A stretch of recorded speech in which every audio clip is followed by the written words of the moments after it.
Hiya folks, Carl James here from Electric Media Madness. I'm joined today by my good friend, the lovely Menna Campbell. How you doing? I'm good, thank you. Good.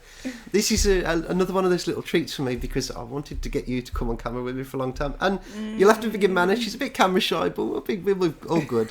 She's got a really keen interest in alternative knowledge.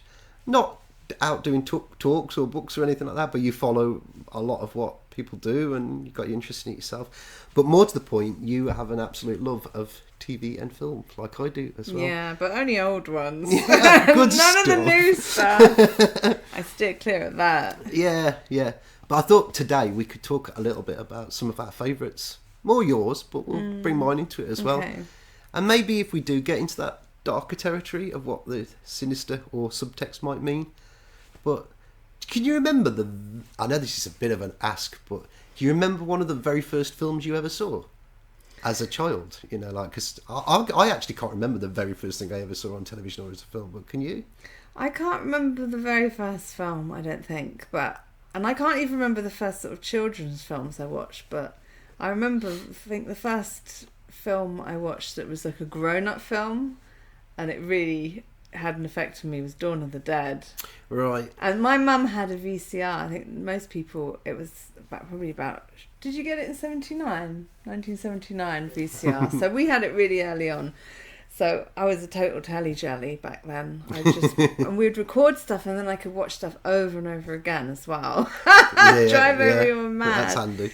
And I think we also had this guy, back then video clubs were like in their infancy. Yeah. And people would just come round to the door and be a video club. We used to have the video man used to come around with a van with it. It sounds really dodgy nowadays, but he'd have this van packed full of videos in the back. Because you'd only have so many of the, the really popular ones, and then you'd say, oh, I want to watch that, and you say, well, you probably won't see that for 3 weekends, but I'll get it to you by the end of the month or whatever. And my mum had that, so the video man would come over, and I think she rented Dawn of the Dead, and How old were you then? Well, were you not old enough really to see Dawn of the Dead? When would it have come on video? I mean, it came out in 1978, and we got a VCR in 79. It could have been based on that time period. It probably would have been a couple of years 80. after. So it'd been an 80. So I'd have been maybe 3 years old. And you saw Dawn of the Dead at 3 years old? Yes. Because I was a bit naughty. I would go to bed and then I don't want to go to bed. So I would think of an excuse and come down, have a drink water, and then it drove my mum mad, and we lived with my grandma and grandpa as well. And so they'd be getting me drinks and stuff, and then in the end they'd get so fed up they'd let me just come down and go to bed at a later time. And then my grandma would say, she'd put the old, the scary films on, and my grandma would say, oh, maybe they shouldn't watch that. And then Mum would say, the video man's coming tomorrow night and I've got to watch it. Right. So it's really a case of me and my sister sort of ground them down until they gave in and let us stay up later. Did they know what these films were about? Do you think that was why it was easier? But I think Grandma sort of steered clear. She never liked films anyway. She certainly didn't like horror films. So I would just get to watch these things. And I remember Dawn of the Dead just had such an effect on me, just in a good way. Yeah. I wasn't terrified. It was like exciting. It seemed exciting to me. The thought of that shopping mall and just having the free reign of it was just really cool. And I know there's a lot of stuff in that film about kind of like consumerism and... It's interesting actually, because I'm sure you'll talk about another film as well, which is we'll come to it. Is Invasion of the Body Snatchers, and I think that's a similar kind of thing. The message behind it about conformity and zombiedom and all that kind of thing. And I know the argument is sort of like communism and all that kind of stuff as well, isn't it? Was the argument with George Romero? I got a bit of a feeling. I get a feeling George Romero was a bit into communism. I've read different takes on it, and some people say it was a warning against conformity in society and things like that. And I suppose it's carried on with. It was done before that with things like the Cybermen in Doctor Who, wasn't it? And then you got the Borg in Star Trek, and it's that idea of that's more about being consumed by transhumanism technology and that, but and Daleks as well. Yeah. But on a sort of biological level, the zombie thing really works well, doesn't it? I do think George Romero really was clued in a lot of things. I can't say I'm an aficionado of his films because horror's not quite my genre, but more sci-fi. But zombie is a bit sci-fi because it's like viral kind of, they always say it's sort of a viral thing, which as we know is a very very sci-fi subject. It is. Yeah, a lot of the films are like that. Pure science fiction, let's say. Yeah. We've talked, haven't we, about things like I said to you about that TV show Utopia, and then there's subtext of it in some of Russell T Davies' stuff, and then there was obviously V for Vendetta. They roll out the virus thing at the end, don't they, to control the masses? And obviously you've got things like I Am Legend as well, and that's the vampire one. There's an anti-cancer medication was what caused the vampirism. It's a shame in a way they made it how they made it, because it's a really good book. It could have been a really good film. They've just been more faithful to the book and the character. Isn't the previous version that was Mega Man, wasn't it? Charlton Heston. Yeah, and then before that they had a version with Vincent Price. Oh yeah, The Last Man on Earth. Yeah. That's a good film actually. I quite like that. I like that film. And none of them are really 100% faithful to the original book, though, are they? No. What was the name of the? Was it Matheson? Yeah. Richard Matheson. Yeah. Did all those old really Twilight Zone episodes as well, didn't he? The 50s Twilight Zone and that. Yeah. He's a brilliant writer. Yeah, he is. Yeah. John Wyndham's a really good sci-fi writer of a similar kind of era as well, and. Yeah, we can divert onto that, but obviously you wanted to talk a bit more about Day of the Dead, because we was going to talk about Day of the Triffids as well. Dawn of the Dead. Yeah, not Day of the Dead. I like Day of the Dead, but Dawn of the Dead was because they hadn't even made Day of the Dead when I was that age. So that really, when you haven't even, I don't think I'd even started nursery school at that point. So that's kind of like a big wedge into my mind. It's just, I think it was like, it's really good when you're young.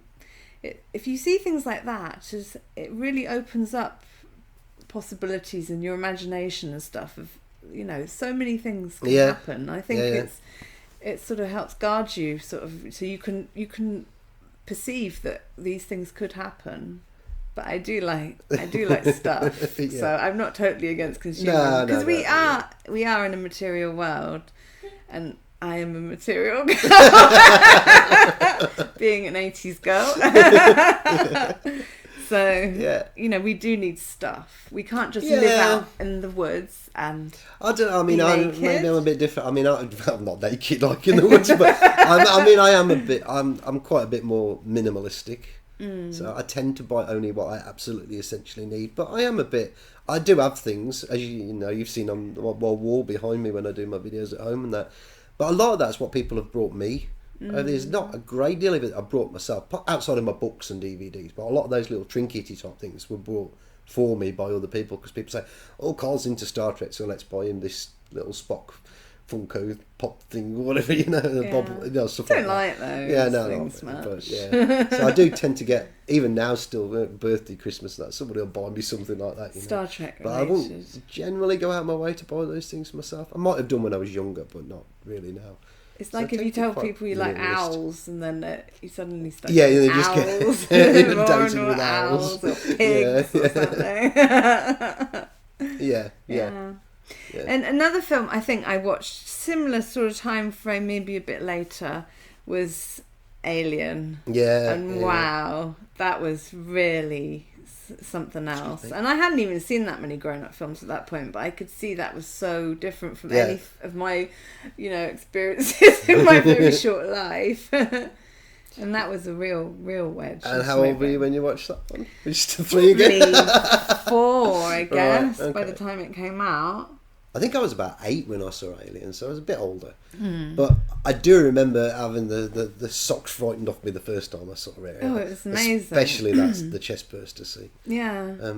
But that's one of those films for me that keeps on giving. It's in so many ways. Yeah. It's a great film in its own right as a piece of cinema.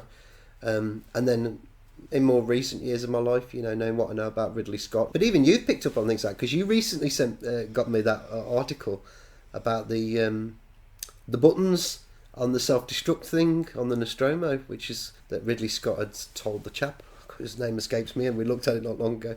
And they're all symbols from Theosophy, aren't they? Yeah, from Madame Blavatsky and all that. Yeah. writings. So it kind of is the gift that keeps on giving. Yeah. For better or worse, whatever. I mean, I've got my set in stone perspective on Ridley Scott.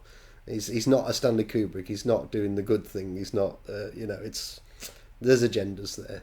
But that doesn't take away the fact that, just to divert just for a second, what are your thoughts on that idea? Because I've had people criticise me saying, "Oh, you're into this stuff, but you watch these films for alternative knowledge research, but you also sit and watch them on a level of enjoyment, and that makes you a hypocrite." Yeah. I've had people say that to me, and I've kind of tried to. It's not really defending it, but there is a degree of you can't help the nostalgia that you have for the things when you were young. That's one thing. Also recognising the fact that these are incredibly well-made films, even if you're aware of the subtext and whatnot. Any thoughts on that? Well, if you're aware of those things, I don't think it can affect you in the same way, but it may be at a subconscious level something seeping in, because I think these things can work at a real subconscious level. Yeah. But being as I watched them at such a young age... It seeped right in. So you were desensitised. I don't know if that's a good thing or a bad thing, but I know what you're saying, yeah. I mean, I tend to sort of be almost to the point of painfulness aware of what's really there. But I still don't think it actually stops me from enjoying them sometimes. There's some films I definitely do not enjoy now because they're just completely destroyed for me. Go on, name one. I can't think of any completely off the top of the head, but like, for example, I mean, there's probably two reasons for it, but I liked the TV show Lost until the end. I thought the end was a right cop-out. I will not have anybody defend the end of Lost because it's just a complete cop-out. It clearly showed that they did not have any idea how it was going to end, and they just made it up as they went along, increasingly more and more. They just thought it was going to get cancelled, probably, and thought, well, let's just write all these interesting things. Yeah. But... I thought it was a shame at that point, but then... I started doing research into like Damon Lindelof and J.J. Abrams and stuff. I know he was only like sort of cursorily involved in the beginning as a producer. He didn't really have a great deal of input into Lost, J.J. Abrams did. But his name was slapped on it. It was his, Bad Robot, that production company, and then Damon Lindelof and Carlton Cruise and all these people. And this, again, Theosophy and Madame Blavatsky and Crowley and all kinds of things. And it's littered through all of their stuff. So, and I really kind of... And then I got tipped off by my Disney contact as well about J.J. Abrams and all that. And every time I watched their stuff then, I was constantly noticing things and constantly seeing a darker agenda. And it kind of ruined it for me completely then. I couldn't watch it on an entertainment level then. I was just seeing mind control symbolism and just, esoteric occult symbolism and all that. And that's worth mentioning, actually, because there's a lot of horror films that's got a lot of blatant occult symbolism in. Do you think, because I think it's a fair defence, I think that if you are aware of it, you get clued in and you are aware of it, it doesn't really have that effect on you the way it perhaps the makers intended it to be. The more clued in you are, the more it doesn't do what they perhaps wanted it to do on people. Yeah. Would you agree with that? Or? Yeah, I think so. And like you said, it depowers it, doesn't it? Yeah, and like you said earlier, there's around 25% of population that can't be hypnotised. Yeah. Or even MK Ultras. Yeah. Mind control. Yeah. So, I guess, if you are that way inclined, it's probably not going to affect you the way that they're hoping it's going to affect most of the target audience. Yeah. So, and if you also got all this awareness of what's really going on in certain areas, then you're not going to... Have you seen those images of people like that when they're watching TV and films? Like they're literally like a zombie, like. Well, you go alpha waves. Alpha wave, exactly. Yeah, but I think if you can not watch things in that way, and you can still keep a level of cognitive thinking rather than just opening your brain, let it your just fall out, subconscious and your mouth, pouring in. That it doesn't do what they perhaps intend it to do then. Which I think is always a good way to approach watching things. I think with horror films, with the horror genre, I think it's actually the least subverted kind of genre. Really? I think That's so. interesting, that, yeah. I think sci-fi is super subverted, which is bad for you, but good for you in a way, because it gives you lots of subject matter. I recognise it all the time. I do see it. I'm not saying I've got it completely sussed out and I'm completely immune to it, but by and large, I do recognise it when I see it. See, it's a strange one, because I hear a lot of. I mean, I'm certainly a spiritual person, and I've looked into pretty much all religions, and I get the deeper sort of root origins of religions and things like that. But I hear a lot of people from certain types of religions, like in the satanic panic in the 80s and all that, about horror films and all that. The effect it's having on children, my goodness, it's against God and all this kind of thing. Any perspective on that? Well, I think some of that satanic panic stuff was actually justified. I know that, yeah, absolutely, yeah. But do you think that there is a correlation between the kind of symbolism that was put in films, or do you think that was part of the misdirection with the whole satanic? It kind of tied into it. Do you mean like with video nasties? Well, yeah, but a lot of horror films have got a lot of, There's a difference between what I consider to be a traditional horror film and what are gore films. See, I don't mind watching a horror film, but I've got no interest in watching the Saw films. I know you might like them, actually. I don't know, but when it gets into that more slasher. And more insidious as well, and the slasher gore. I don't like slasher. Exactly. Yeah, I like maybe old sort of Halloween. It was sort of different then. Yeah. They're too realistic now. Yeah. Or Friday the 13th, but not all the other ones. Yeah, I'm completely with you on that one. Yeah. So it wasn't just spectacle. There was actually a story there, and the suspense and the building up the tension. And the first time doing something like that, so it's really different. Yeah.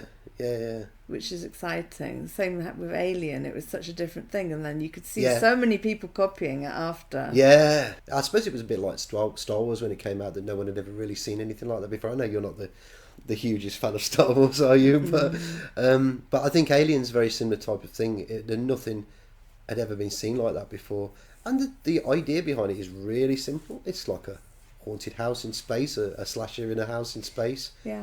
Which, again, even outside of science fiction, they've done that to death, haven't they? With like what they call them films, the Scream and the Halloween, I suppose, is the same kind of thing, and the Freddy and all that. But it's kind of on a par with that, I think. Yeah. But so cleverly done, unique. I don't think, even with all the copycats, I still don't think anybody's come close to doing that again. What are your thoughts on that? It was such a unique visually. I think having Geiger's Alien, that really made it, because if they got that Alien wrong, it could have looked really B-movie-ish, couldn't it? Yeah, and it just would have just probably not felt the same. But I think with Ridley Scott's being in the driving seat, I think he sort of really pulled it together. And because it was Dan O'Bannon and that's right. What's the other guy called? Was it Ronald Suchet? Yeah, because they did Dark Star. Which was like the beach. She's like the comedy version of Alien. I really like John Carpenter, wasn't it? There's another great film director. I've really got a lot of respect for John Carpenter. Oh great musician as well. Yeah, I love his music. Yeah, I love it. And I know people say it's very minimalistic, but I like that. Yeah. It's a strange one, Alien, because I've kind of got mixed. Again, it's another one of those ones that I've kind of torn both ways on it, because I know a lot of the stuff that Ridley Scott's connected to and into. I mean, H.R. Geiger was clearly an occultist. He was clearly into his Necronomicon and all that kind of thing. He named his paintings and artwork, didn't he? The Necronomicon. So even his own widow has said, I've got interviews with her where she said, he was like mummified bodies. What, human? Yeah. Oh my goodness. Yeah, he used to go around there and sit for hours just staring at them, and he said it was to desensitise himself to the gore of human body, and it inspired his art and all that. And he's weird, man. A strange chap. And there's a lot of Freudian psychosexual symbolism as well in his art, and which carries over to the themes of Alien. That body horror thing as well. Well, The Things, that's a good body horror. Yeah. God, that really terrified me. Probably saw that when I was quite young as well, but maybe mid-80s as well. But yeah, then another film I saw probably was the same video guy in the really late 70s, early 80s, was Invasion of the Body Snatchers, but the 1978 version with Donald That's a good Sutherland. segue into body horror as well, because it's kind of a similar thing, yeah. Yeah, with the pod. Pod people. When there's that scene where he's asleep on the roof garden or whatever it is. Yeah. And oh my God, that's terrifying. Yeah. And it's the pod's growing next to him, and all the little tendrils touching his arm, and getting all the information they need to replicate. It's really, it's a bit terrifying. Like Dawn of the Dead. As I said, that it's kind of a variation on theme, isn't it? That it is in a way like kind of zombie and lifelessness, but it's more like replacement, isn't it? There's two scenes in that film which really stand out to me. They're like iconic scenes. One is the dog with the human and the tramp. Looking at it nowadays, I think it was so cheesy. And the other one is the final scene. You just see those Donald trees. Sutherland come into the dead tree. Well, they've got the pods on them, haven't they? Yeah. Veronica Cartwright comes towards him thinking that, I found somebody else who hasn't been replaced yet. And and of course she was an alien. I love Veronica Cartwright. She was in The Birds as well, wasn't she? She was, yeah. She's in the X-Files as well. A few episodes of the X-Files, yeah. She played Smoking Man. The cigarette smoking man from the X-Files. He's his wife. Invasion of the Body Snatchers is a fantastic film. It's got Spock in it as well. Yeah, I'd forgotten that. I like how you just can't trust anyone. It gives you that sense. Yeah. And quite often in life I do get that feeling. So don't trust anyone. Yeah, I know it's a bit of a cliche, like the term sheep as well. But how often do you see people and you just think pod person? Yeah. I know it sounds derogatory and a bit sort of oversimplified, but in 2020, I was going to say, a lot of pod people appeared then. That's what we were saying. We were saying, it's going to be like Invasion of the Body Snatchers out there. If you were an outsider, outside of time, unaware of what was going on, and you was sort of like an outside observer looking in at that, you would think this is absolute lunacy. I think that film warns of those kinds of things. I know at the time, because I've got it on disc, and I know that I've got it on Blu-ray and DVD.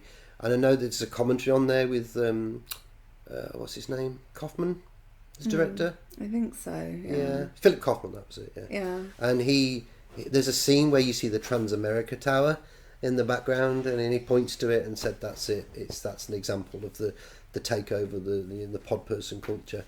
Like the amorphous corporate, NGOs and all this kind of thing, the takeover. You think you know who are your friends, who are your enemies, what's controlling the system, but it's so sort of out of reach of what your perception range of what's really going on. So he's pointed to things like the Transamerica Tower as an example of this big behemoth sort of corporate entity that was taking over America, outside of the power of government, outside of the power of the individual and local government, all that kind of thing. So he was aware even then, of that kind of sloping to globalism, I suppose, and that kind of thing. So he thought I was a good example of that. How you go along with things when the narrative is there. This is the way. This is the new normal, for want of a better phrase. This is the way the world's going to be now. You conform, and I suppose in a way, Invasion of the Body Snatchers is very much like that. So the thing is now, you're not to show emotion anymore. You're supposed to be sort of dead inside, and you kind of like not to show you true human emotion, but to show really angry sort of programmed hatred. That was the program, wasn't it? They just want them all to be managing each other, and that's exactly what happened at that point in time. Yeah, I mean, obviously we have to be careful about. I always have to be careful about how we talk about these things now on YouTube, because I mean that's another example of the kind of the parallels with like science fiction and some of the horror stuff as well, and all that is this sort of like a dehumanizing through a demoralization, and a lot of the demoralization is that people's frustration with not being able to speak their mind, or even think. They're censoring themselves, and a lot of YouTubers a lot of people on the internet are doing it now. They're having to censor themselves because what might seem perfectly fine to say today might not be tomorrow. Yeah. But they don't know whether they're coming or going. Then they say, I hear a lot, I'm glad I lived when I was younger, because kids now must have it awful. I worry for their futures. Yeah. And that's like so often I hear that. So many people out there are aware of the way the world's going, but they can't maybe pinpoint exactly why. And the frustration with it, and that end scene in Invasion of the Body Snatchers really sums that up, because that screaming is not just about the terror, it's about the frustration, it's about, this has happened now, it's too late, I'm alone, I'm cut off from everybody else. How do I continue to live my life? Yeah, because what does she do, Veronica Cartwright? She just sort of screams and grabs at her hair or something. It's she just doesn't like run. Sheer trauma, it's just, what do I do now? Yeah, I'd probably do that. I'd probably freeze and like not be able to run. And I imagine there's a lot of people in the world nowadays are thinking that way. How do I carry on? How do I? It can be really, really frustrating. Unfortunately, there is a degree of us conforming, which is not good. I don't want to do that. I don't like anybody doing that. But you've got to try and kind of operate within the system, as it were, to some degree. But there's also a degree of, do not lose your individuality. And again, that's what Dawn of the Dead's about. That's what Invasion of the Body Snatchers about. In some ways, the dehumanising is what Alien's about as well. This parasitic thing that's coming into your body. Or in the case of what we talk about, the mind virus lately as well, something foreign coming into you, taking you over and destroying you from the inside out. That's what they're good. So maybe you were clued into this from a very, very you were starting to, because there's a theme, isn't there, with all of these films. Yeah, that's good. That's good. I like it when people sort of, even from a young age. Yeah, I did love Alien. I loved the sequel as well, Aliens. Yeah, I love that too. Yeah. I mean, it is cheesy just a Cameron lines, obviously. I think a lot of it's the characters, and I love. I mean, I've said this before, time and time again. They say there's been no strong female characters anything since before, like 10 or 15 years ago. It's rubbish. Absolutely. I mean, you can find really good strong female characters in the 50s, 60s, and whatever. But Ellen Ripley is a great example of that. And you know what? She's not a Mary Sue. Is it Mary Sue? That's the general term, yeah. Ripley is because not. She's, in the scene at the end where she's going to have to get the alien out of the shuttle. Alien, the first one. Yeah. And she's like... Well, they'd never let you have a scene like that now with her walking around in her panties. For a start, that's another thing that they wouldn't show you nowadays in a film. Well, she's all panicky, isn't she? Taking away, that's the... Those knickers were tiny. I mean, what the hell? They shrunk in the wash. I was not complaining. I thought they looked so uncomfortable. But yeah, you're right. That end thing, that whole kind of stripped back, figuratively and literally, but she still manages to stand her ground. She delivers. She's panicking. She's singing that "You Are My Lucky Star" thing, and I think she improvised that. And you probably would do something weird like that when in a situation like that. Because what else can you do? She can't run. She's got to do all the pressing all the buttons to prepare for getting it to open up and eject it. Yeah. So I think. Everybody looked terrified in Alien. They did a really good job of looking terrified. You don't feel that in these modern films, do you? No, not at all. Probably because they're working with CGI. There's films that I know I should not like them now because of what I know, but I do. I can't help it, Nostalgia. Blade Runner is a good example of that. Again, it's a Ridley Scott film. Back to the Future is another one as well. Full of all kinds of symbolism. If people have followed my stuff on my... in my books and videos, and I've got something coming up on Mind Control with Back to the Future as well.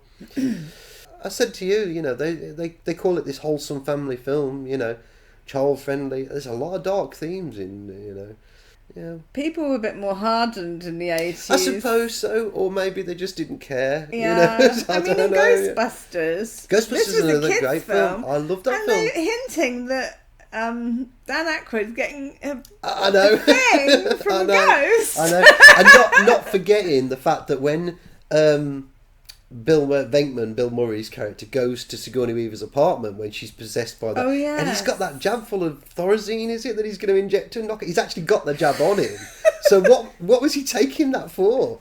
What was he going to do to her? You know, and he didn't even know she was possessed before he got. So I mean, I never thought people about overlook that. that. Then I in the thought film. maybe They're people like that really? carry that stuff And, around. You know, he's They're a scientists. shifty, dodgy character. Yeah, I suppose that's the. But he is a sleazy character. Oh, he is a character, sleazebag in it. isn't Yeah, he? and that is part of the appeal of that He's character. very womanizing and Yeah, and it was a time when it was okay to have characters like that in films. it was encouraged. Yeah, It was I don't cool. know if that's a good thing to or a be bad thing, but you know, womanizing. yeah, probably more of a bad thing. But even so, you know, you didn't have the mob out with their pitchforks and their torches, you know, chasing after everybody for it. So, yeah, the attitude I've always had is, well, if you don't like it, don't watch it. You know, if it's going to offend you. Recently I saw Matt Smith actually, which I was quite pleased to see him do it. He was talking about trigger warnings on things, and he said, people need to grow up. They need to get a thick skin. I thought, good for you, Matt. You know, I'm glad that somebody involved with Doctor Who's not sold out, and he's finally just speaking, you know, Speaking of walking Doctor the walk Who, instead of just talking the talk. Yeah, Doctor Who was something I was watched since I can remember being able to watch anything. I remember. Are you talking about the Lena classic? Leaving. Yeah. Leela or Lena? Leela. Yeah. I remember her leaving. I was shocked because I didn't know assistants did that. And then it was Romana, the first Romana, who I loved because she had amazing outfits. All my life I just wanted to look like a Doctor Who assistant after watching. Inspired your fashion sense. Yeah, and they just had really good assistants around that time, and obviously it was the best Doctor, Tom Baker. Tom Baker. Really, Doctor Who to me is an English eccentric, and that's. I've always said that. Yeah. And sort of, not a bureaucrat. Like when he'd go to Gallifrey, and then he'd always sneak off at the end because they would start trying to get all authoritarian, he was a rebel, wasn't he? Towards him, and he'd be like, "Oh, I just gotta get something at the TARDIS," and then he'd nip off and disappear again, didn't he? And just avoid Gallifrey for X amount of time. Yeah. And I just always thought, I love that. I love that, that they're not like that. Yeah. And I really appreciated that. Yeah, so I was very anti-authoritarianism based on watching Doctor Who, I Yeah, think. And he is a rebel. He is. People said, Doctor Who's always been socio-political. It's always been political. It did have a lot of, certainly when you look at some of the stuff with John Pertwee, these subtle messages about certain types of government in the UK and stuff like that. There was, the mad scientists and all that. It was a veiled allusion to things that were going on in the UK, but it was very subtle. It wasn't bash you over the head with it, and that's the best way of doing it. You can have the messages in there, but it doesn't have to be, look here, right, somebody walks in front of the camera and says, right, I'm going to preach to you now for the next 10 minutes. Which is probably what it's like now, not what I watched it. But the first story that Tom Baker did as Doctor Who was the robot one, which was basically about technocracy, and I thought that was really good. And I didn't see that at the time because I wasn't alive then. Obviously you wouldn't have seen it. I was somewhere else. I wasn't in this incarnation. And I thought that was very interesting that it was quite blatant, but because I know about technocracy, but maybe it wouldn't have been blatant in the 70s to somebody watching. Well, actually, funnily enough, you're saying about this, the one show which you haven't watched, which I've been encouraging you to watch, which is The Prisoner.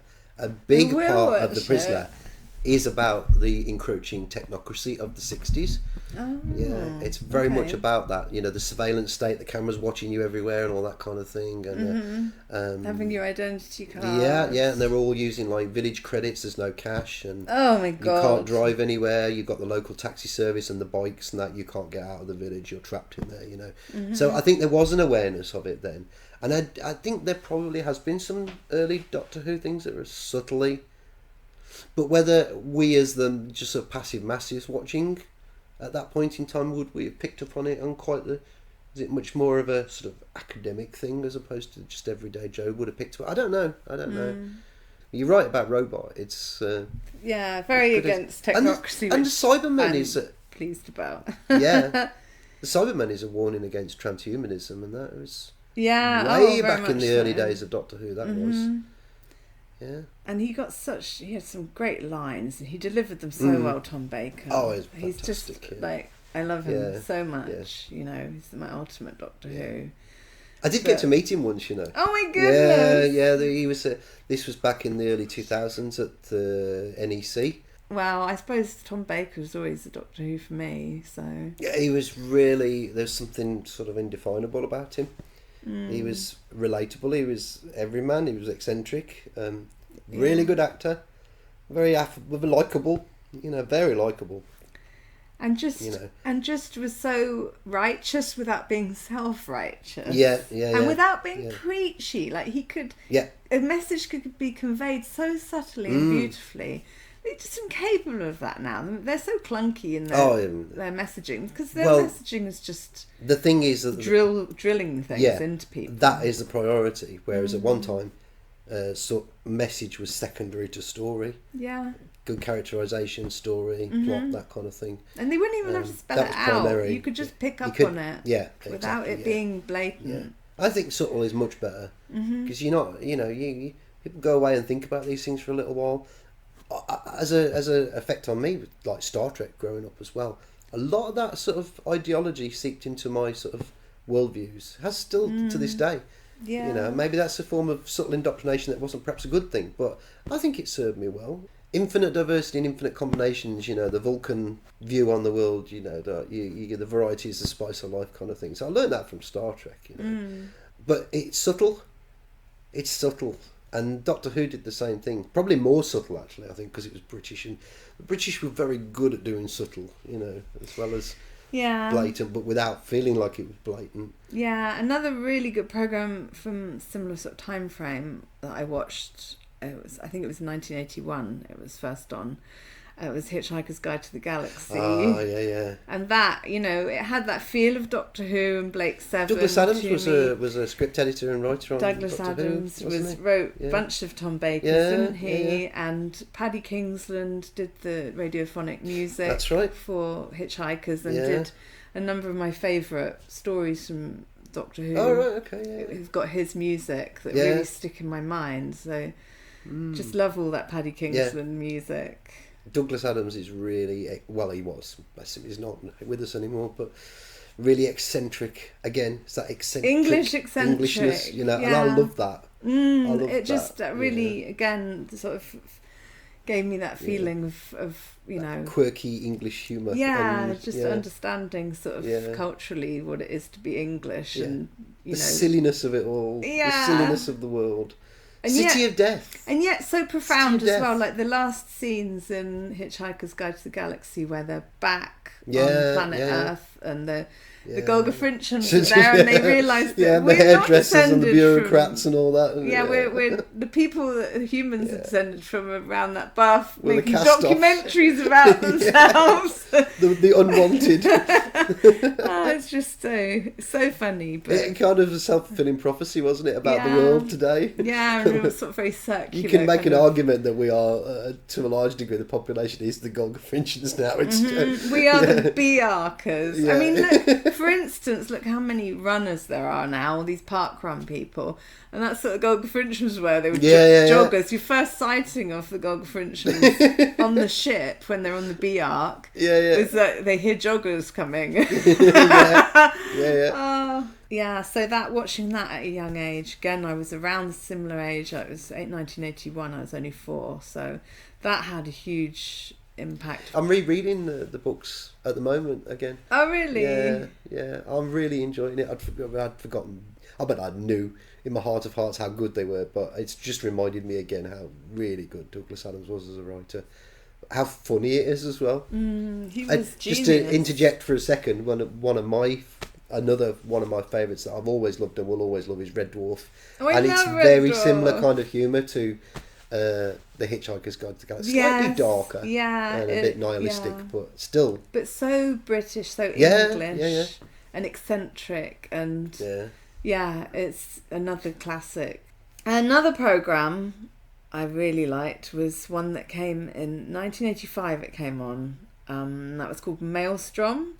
Yeah, which I'd never heard of until you told me about it, and I watched it. And it was a 6-part. They used to have these sort of 6-part dramas. It was always seems to be in 6 parts. And I think they were about 45 minutes each. So it's quite a lengthy thing, and it's quite slow paced. But I think it was BBC, wasn't it? It was BBC. Yeah. When they actually knew how to make good things. Yeah, and it was this lady that works at an advertising agency in London. She's made redundant by Avon out of Blake Seven. Yeah, Who's her boss. I was surprised when I saw him in it. Yeah, because the guy that did Blake Seven also helped make Maelstrom. Somebody that worked on Doctor Who and Blake Seven also did Maelstrom. Right. And so they got him in based on that probably, and because he's just great.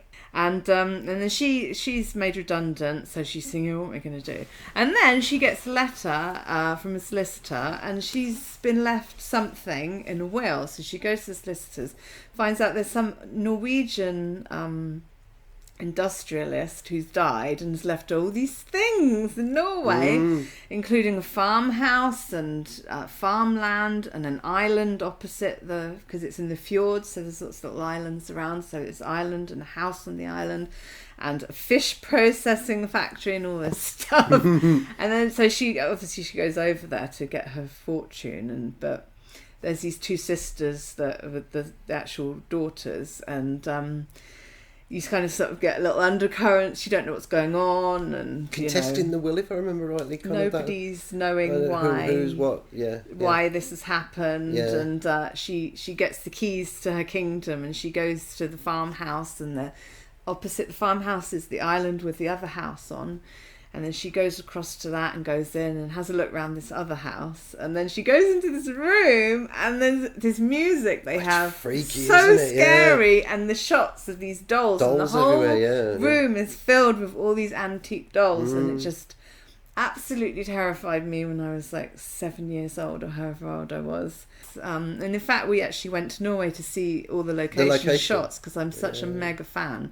And also in the film, in the programme, there's all these creepy paintings she finds. Yeah. There's a portrait of the wife of the industrialist. There's this creepy painting of her, and there's a locked room in the house, and there's she puts this music on, and it's sort of all these different elements that just to me kind of really make a spooky kind of story, you know? Like locked rooms and creepy dolls and sinister paintings, and it was just really, really good, sort of slow paced drama that you don't know which way it's going to go, because you were thinking it's going to go sort of I think it's my sci-fi brain. Maybe it's just that, but I didn't have thinking I thought it was some sort of time travel type thing, that the woman who'd obviously got this inheritance was like that somehow she'd end up going back in time and being her own, the person that left her the inheritance, like the mother or something to that effect. I might be misremembering it slightly, but that was my general feeling. I'd convinced myself all the way through that it's going to take that kind of twist at the end. It didn't even turn out to be supernatural either. And I thought it was going to be ghosty. We're going to spoil the end of it now. Yeah, we don't want to spoil it for people that watch it. Which it is free on YouTube. If you that's Maelstrom parts 1 to 6 are all free on YouTube. So last time I looked, they were. I really enjoyed it. It was good. I'm glad you recommended it to me. Yeah, I'd never seen it, never even heard of it before. Yeah, I must have missed that one somewhere along the way when I was growing up. But had a huge effect on me. That, I mean, so those are the main things that have had a big effect on me. But there's so many others, and then I found things like, when I was a teenager, and found other things that just really stuck with me, like Carnival of Souls. Yeah, which I haven't seen, and I thought I had. Oh, you got to see it. It's only an hour and 20 minutes as well. That's free on YouTube. I was convinced I'd seen it. Yeah. They've got cut versions, but don't watch the cut version. Watch I think it's 1 hour 23 minute version, and it was made in 1962.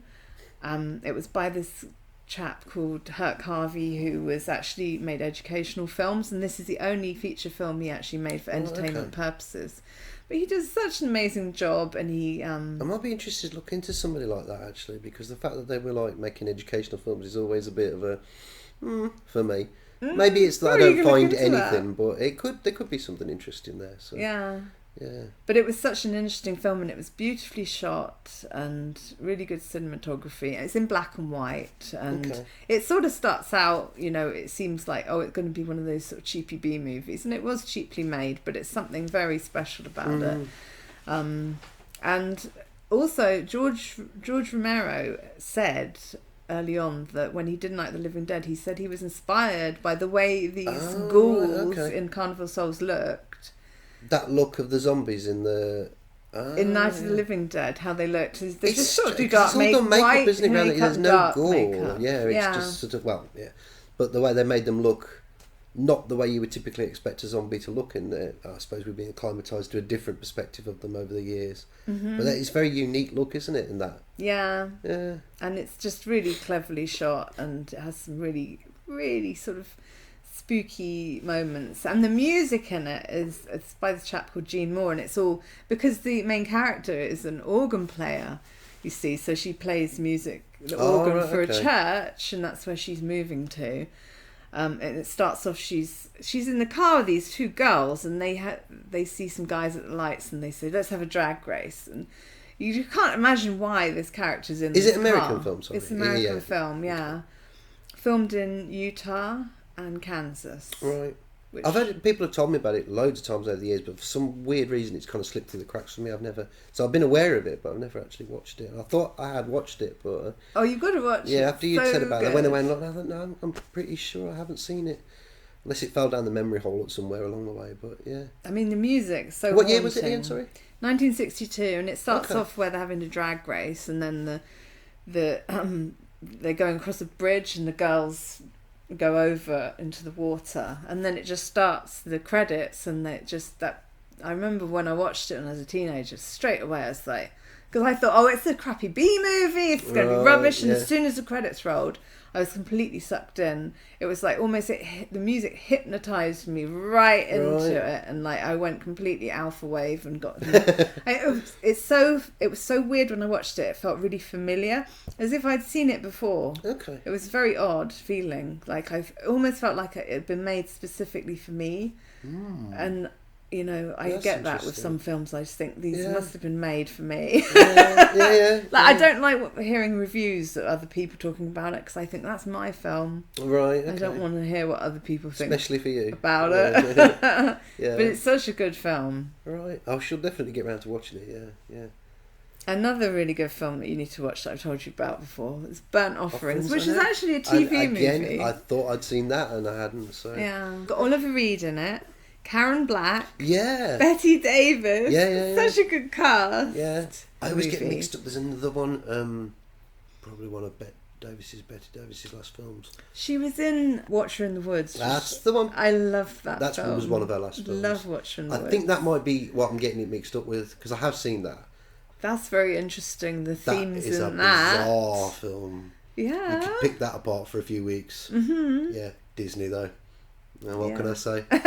Plenty of stuff out there that I've done on that one. Yeah, so I've always got them two mixed up. That's probably why I thought I'd seen it and I hadn't. So, it's a general gist of the plot for Burnt Offerings, or is it best not for me to know because it'll spoil it for me? Well, there's this couple, and the wife's really desperate. They live in an apartment in the city. She really wants she wants to just be a housewife like me, just fuss around the house and look after the house and, you know, cook and stuff. And she doesn't get that fulfillment in their flat, and they really want to get away for the summer. And they go and look at this house, and they arrive, and it's absolutely massive house. It's filmed in the house in Oakland. They also filmed Phantasm.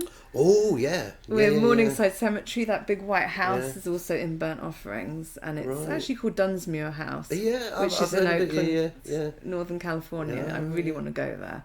And so they go and see this house, and they can't believe that it could be, you know, the price it is. And he said, well, what's the catch? Oh, and Burgess Meredith is the man that owns it, and Eileen Eckhart. So two other really good actors. Meredith, and he's got that really creepy kind of voice. You can. I always thought of him in. First thing I saw him in was Batman. Oh right. And he was always terrified me in that. He was so scary. I totally opposite experience with that one, because he was The first thing I ever saw him in was The Twilight Zone, the obsolete man. He's no longer relevant in society. That police state society thing. He's a collector of books and things like that, and he's no longer needed like a librarian. Showed his range. Sorry, I should say. He's a good, fantastic really actor. Great actor, and just his voice is so unique and really sticks in my mind. So he's in Burnt Offerings as well. Yeah, he's the brother. It's a brother and a sister that have this house, and they need a break. But the catch is there's their mother, Right, okay. and they're this woman that's up in the top room that has to be looked after, basically. Right, okay. So it doesn't seem that great a deal, actually, because they have to pay to stay in this house, but they have to look after the mother, and then they have to look after the house. So it's not their mother; it's just so really a mother they should who lives be in the being house. Paid. It's their mother. Oh, it's their mother. Right. Okay. Right. So anyway, you never really see. She keeps when they go and stay. She keeps taking food up and trays and stuff, and she keeps knocking on the door saying, "Mrs. Allardyce, are you there?" and stuff. So you never quite know what's going on. But anyway, sort of more and more sort of strange things start to happen. They're all happy at first, but then they all start feeling a bit odd about things and sort of strange things going on in the house. And Oliver Reed just is masterful about getting more and more in a state of panic and terror over the film, and he's just amazing at it.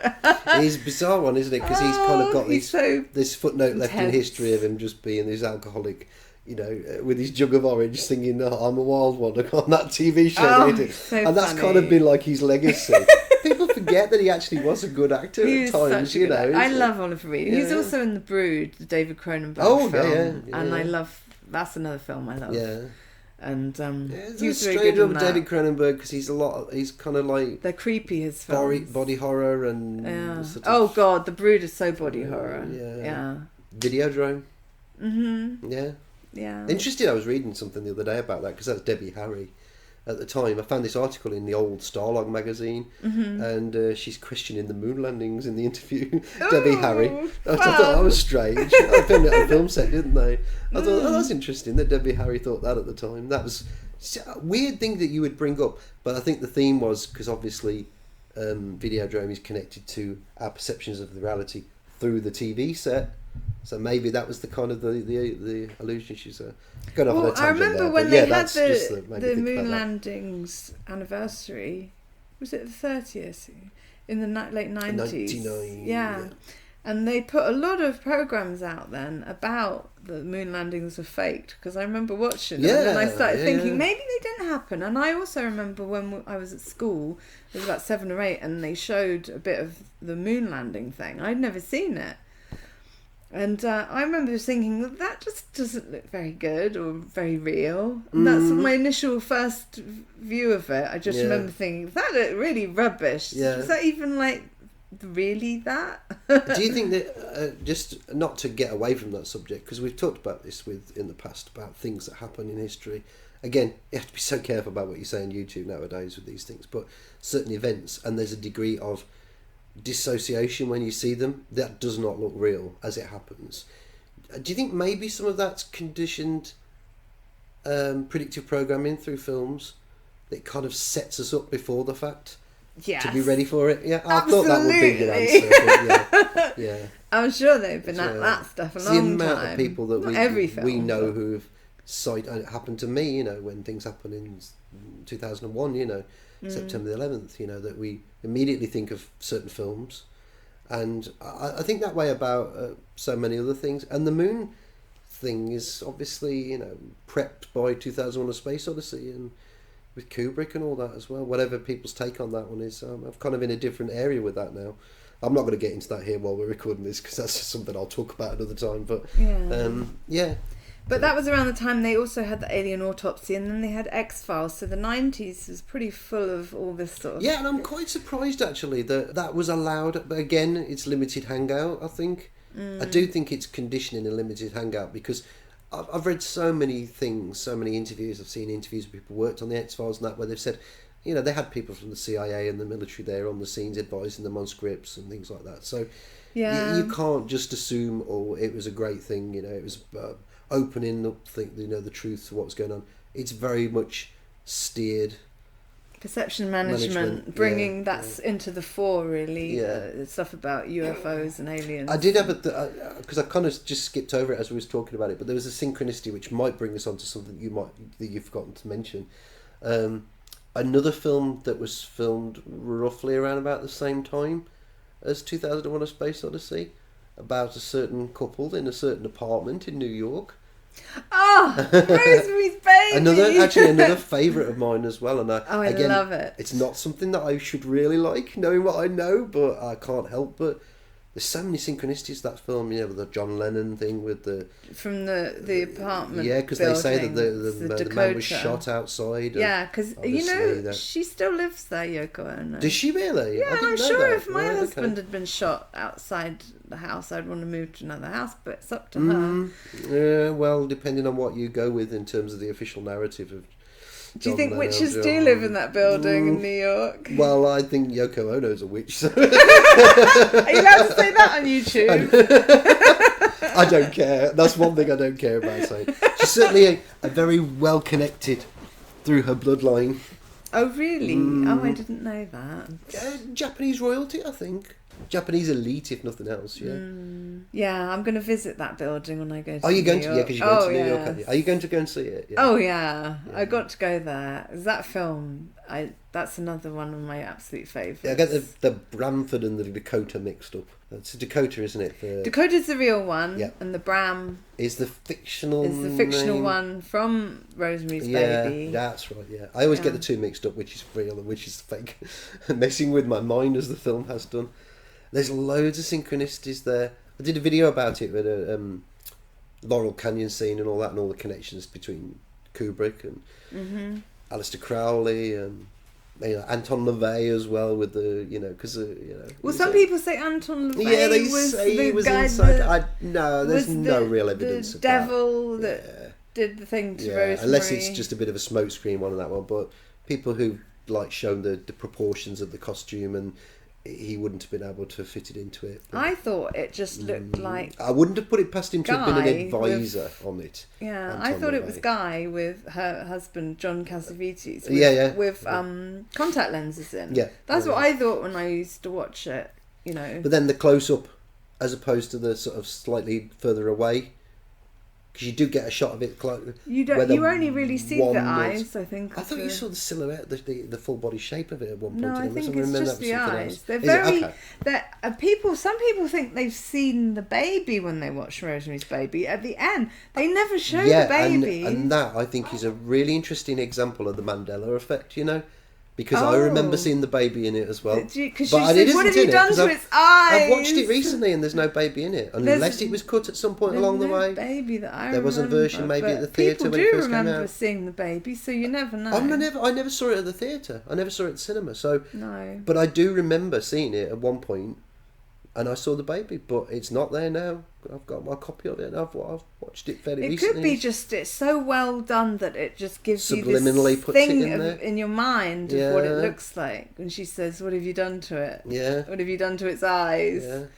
And it's very scary. That moment, because it's your imagination is more scary than what they could present to you. And that I find a similar kind of thing is true of The Exorcist, but that's a different type of thing because I've got quite a good amount of evidence showing that there was a lot of subliminals implanted, audio subliminals in The Exorcist. Wasn't there little blinks? And there were visual subliminals as well. Yeah, there was audios. There was pig squealing that were subaurals, and funnily enough, actually, because I'm going to do a little video about it, probably closer to Halloween actually, because it might sync up well. Yeah. But I don't. Tubular Bells, Mike Oldfield. They inadvertently picked up some. There's a chap on YouTube called Manchester Ringway.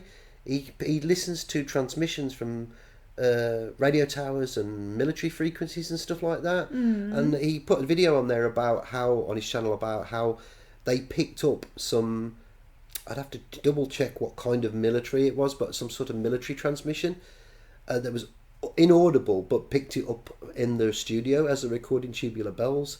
So subaurally, that's embedded in the track of Tubular Bells. Like number stations? Like a number station type thing, yeah. Oh, I love all that creepy number station that's embedded stuff. in the song. You can get music of all that Yeah. mixed in with And that song is station. obviously, is obviously in the film. Tubular Bells is in The Exorcist. So you've got another, inadvertently a suboral, but it's a subtitle. So I wonder if maybe there's the power of suggestion, but it's more than just a casual power of suggestion with Rosemary's Baby, that there might be some stuff going on there in the film that's embedded. I don't know.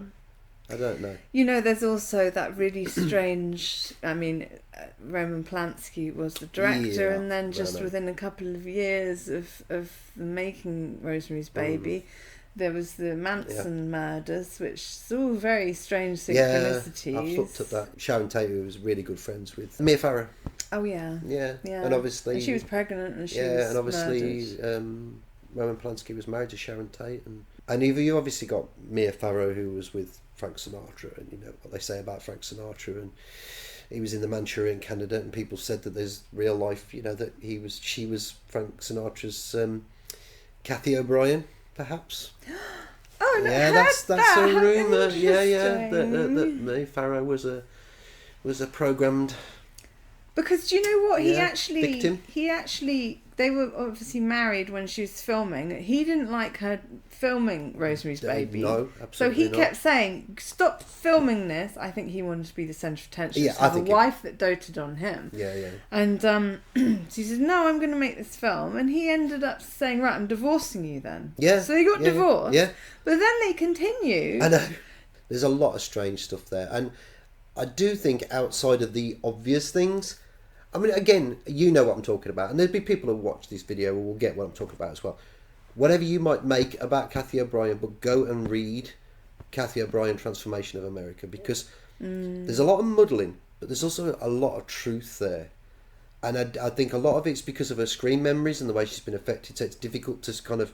It's that thing of the difference between separating, you know, like false memories and reality. Mm-hmm. And I feel that Rosemary's Baby is very much like that.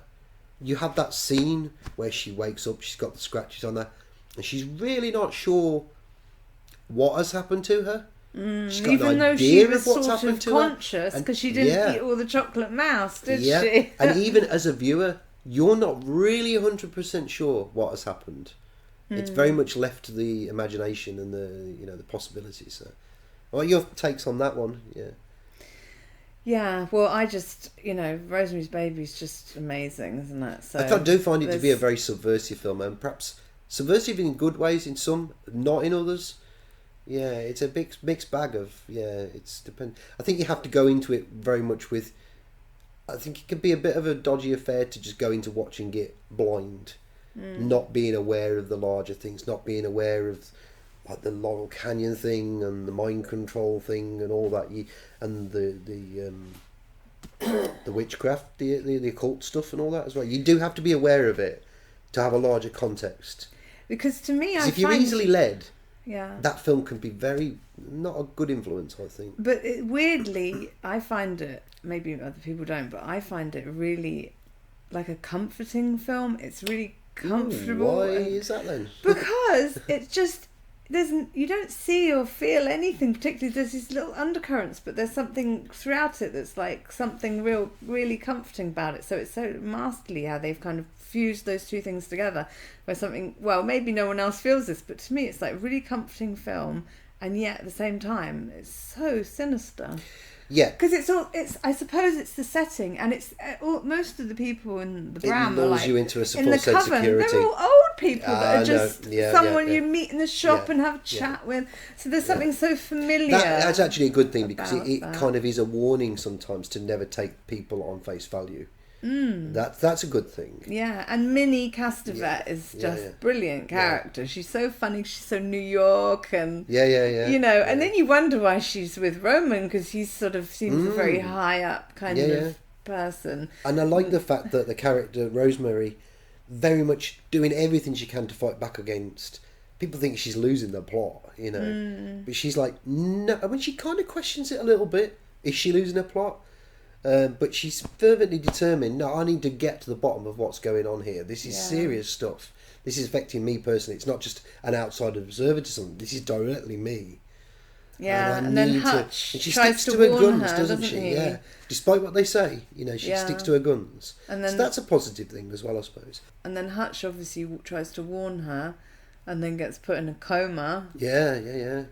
So yeah. and if you look at it from a perspective as John Cassavetes' character Guy, he's like an aspiring actor, but he doesn't do very well. He's just in adverts and little bits of Broadway shows and stuff, and he's just not getting anywhere with his career. Yeah. And then he obviously has this sort of like conversation with behind closed doors with Roman about. Yeah.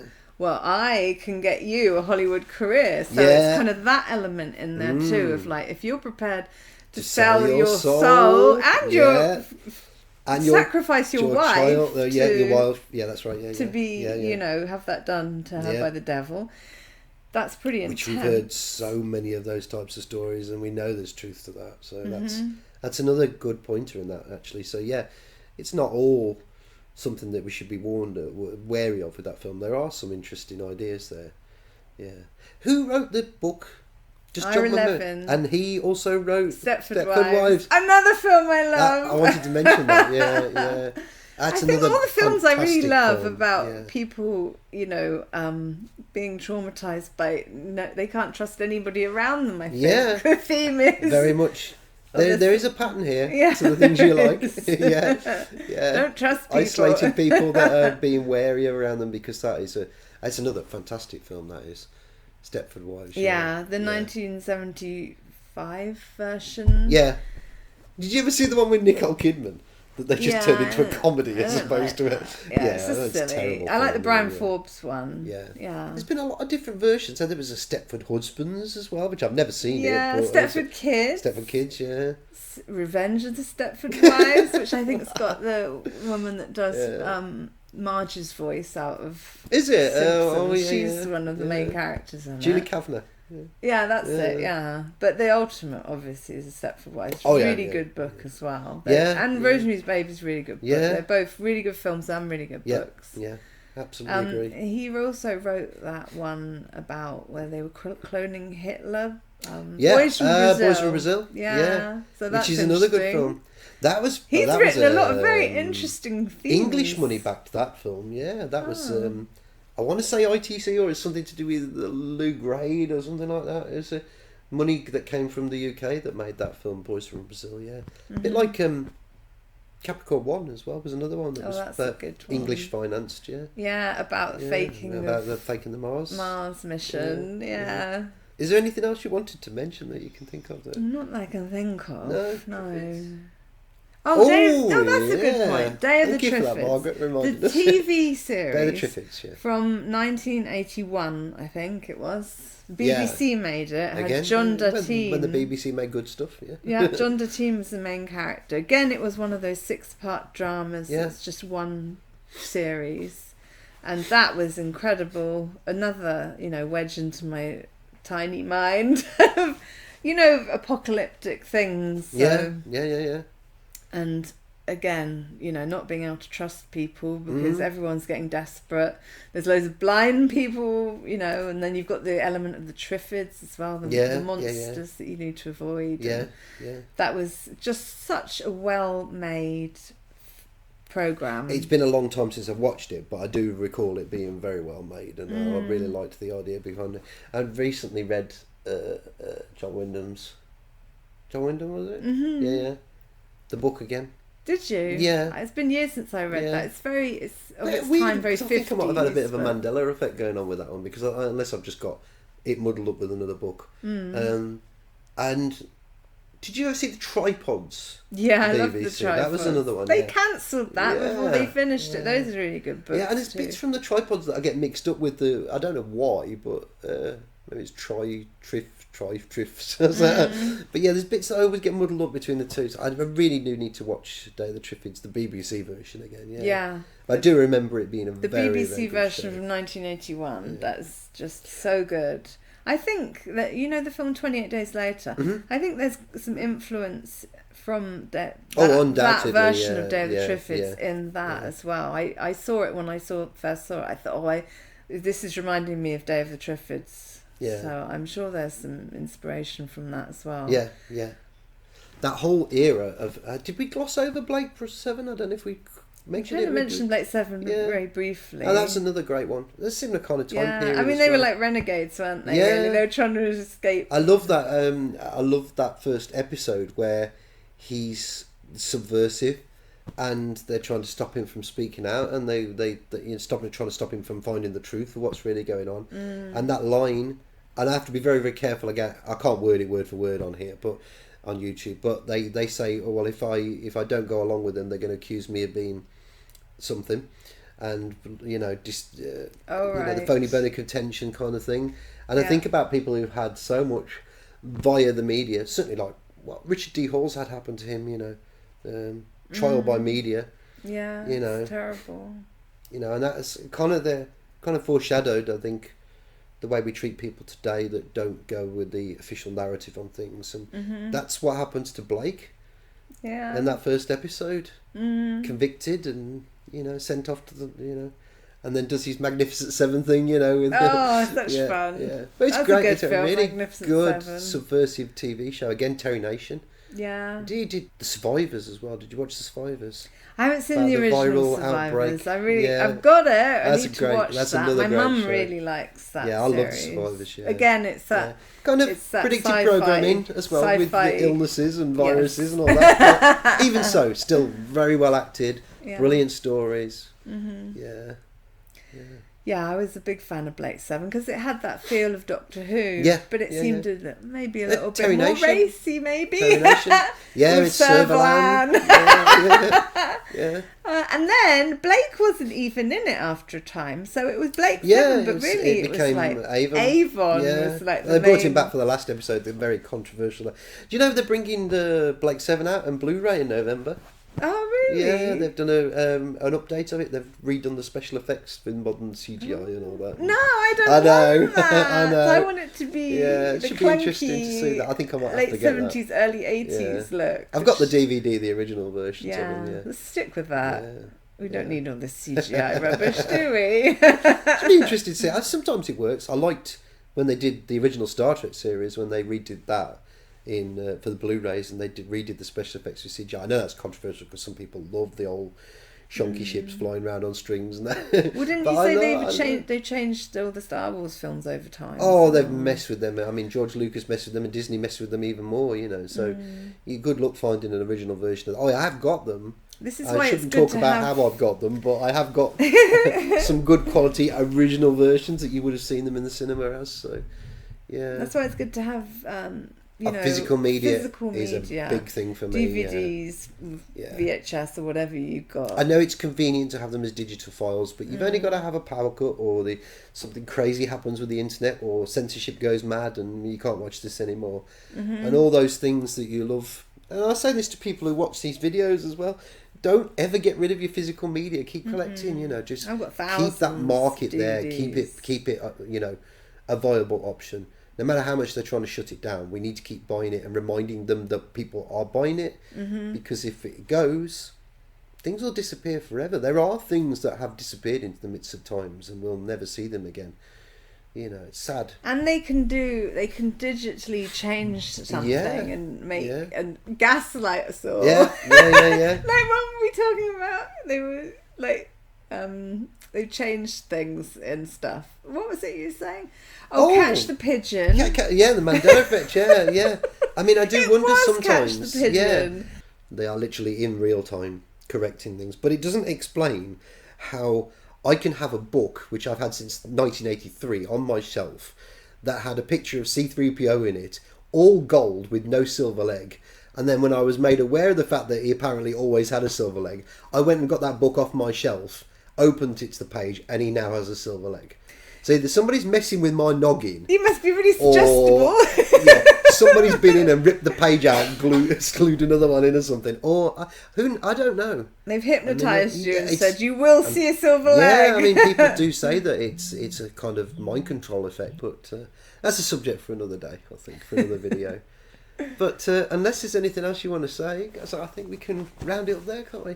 Thank you so much for doing this. And it wasn't as bad as you thought it was going to be, did it? Was it? No. It's good. No. I enjoyed it. It's really good. It's taken a while. Yeah. You coaxing me into doing it. Yeah, that's great. I really appreciate it. Thank you so much. Yeah, it was fun. And thank you. You're welcome. And if anybody's watching this and they like what I do and they want to subscribe to this channel, because YouTube keeps unsubscribing people. It's unsubscribed you, didn't it? Yeah.